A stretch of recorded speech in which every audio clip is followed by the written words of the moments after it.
ነቢያት ወሐዋርያት ጻድቃን ወሰማዕት ደናግል ወመነኮሳት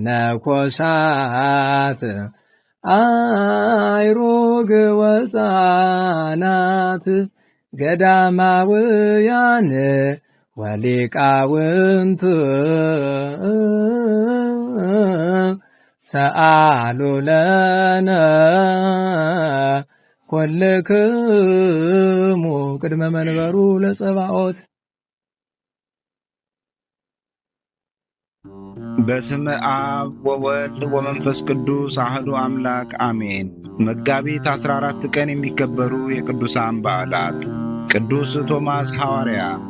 ከ12ቱ ቅዱሳን ሐዋርያት አንዱ የሆነው ቅዱስ ቶማስ ብዙ መከራን በማሳለፍና የጌታችን ጎን በመዳሰሱ ይታወቃል።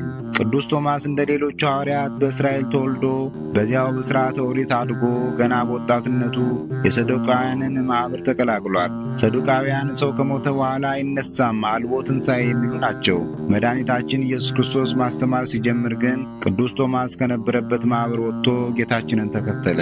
ጌታችንም ከ12ቱ ሐዋርያት አንዱ ይሆን ዘንድ ሾመው። የቀደመ ስሙ ዲዲሞስ ሲሆን ጌታችን ቶማስ ብሎታል። ቅዱስ ቶማስ ጌታ ላዛርን ለማስነሳት በሄደ ጊዜ ሌሎች ሐዋርያት ጌታን አይሁድ ይገድሉሃል ቅር ሲሉት እርሱ ግን እንሂድና አብረን እንሙት ሲል ፍቅሩን አሳይቷል። የዮሐንስ ወንጌል ምዕራፍ 11 ቁጥር 16። ጌታችን ትንሣኤውን ለደቀ መዛሙርቱ በገለጠ ጊዜ ያልነበረው ቶማስ ካላየው አላምንም አለ። ምክንያቱም አንደኛ ለጌታችን ከነበረው ፍቅር የተነሳ እውነት አልመስል ቢለው፣ ሁለተኛ አንድም ሌሎች ሐዋርያት ትንሣኤውን አየን እያሉ ሲያስተምሩ እኔ ግን ሰማሁ ብዬ ማስተማሪ ነው ብሎ በማሰቡ ነበር። ለጊዜው ጌታ ተገልጾ ቢገስጸው እግዚኦ አምላኬ ጌታዬ አምላኬ ብሎ ፍጹም ሃይማኖቱን ገልጿል።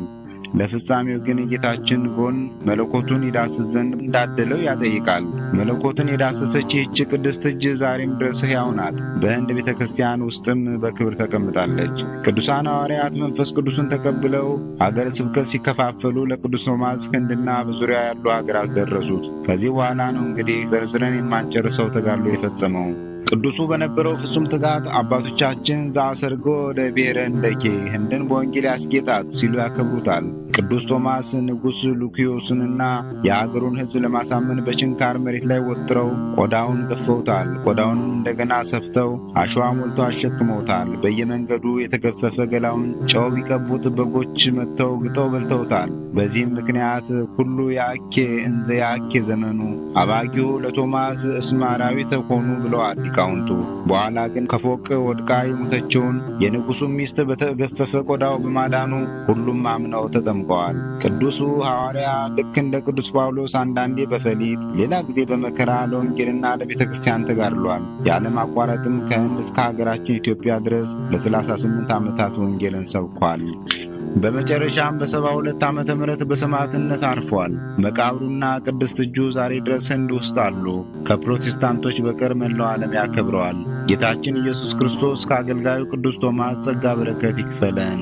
መጋቢት 14 ቀን የሚከበሩ ዓመታዊ ቅዱሳን በዓላት፦ ቅዱስ ቶማስ ሐዋርያ ጋኔል ያደረባት ሴትን ፈውሶ አሕዛብን ያሳመነበት።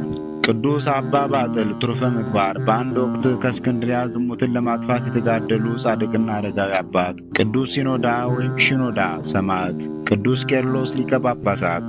በዚህ ዕለት የሚከበሩ ወርኃዊ የቅዱሳን በዓላት፦ አቡነ አረጋዊ ዘሚካኤል፣ ቅዱስ ገብረ ክርስቶስ ምራዊ፣ ቅዱስ ፊልጶስ ሐዋርያ፣ ቅዱስ ሙሴ የእግዚአብሔር ሰው፣ አባ ስምዖን ወአባ ዮሐንስ ጻድቃን፣ እናታችን ቅድስት ነሳሂት፣ ቅዱስ አባ ጳኩሚስ፣ ቅዱስ አባ ሲማኮስ፣ አቡነ ያሳይ ዘማንዳባ።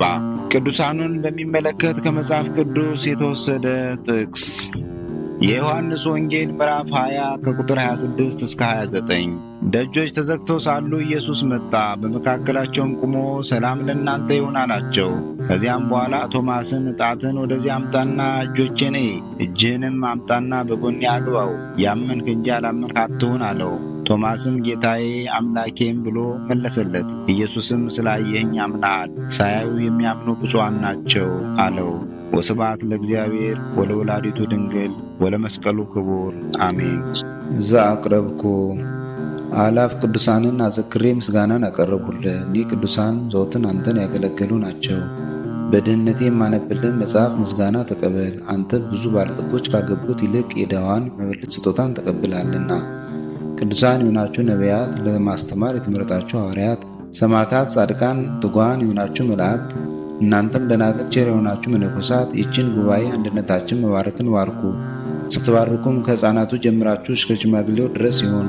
በብራና በወረቀት የጻፈውን ሊያስደርስ በገንዘብ ዋጅቶ ያጻፈውን አምኖ ያነበበውን ወደ ሌላ ልሳንም የተረጎመውንም በዝነ ልቦና አምኖ የሰማውን ከጠብ ከክርክር ከመከራ ከችግር በምትሰውር በእናቱ በማርያም ጸሎት ኢየሱስ ክርስቶስ ሁላችን አንድ ላይ ይማረን፣ ቅዱስ መንፈሱንም ይላክልን ከዛሬ ጀምሮ ለዘላለሙ ዳግመኛም እስኪመጣ ድረስ አሜን።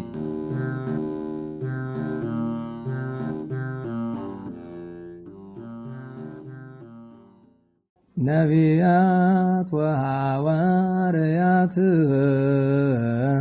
ጻድቃን ወሰማይት ደናግል ወመነኮሳት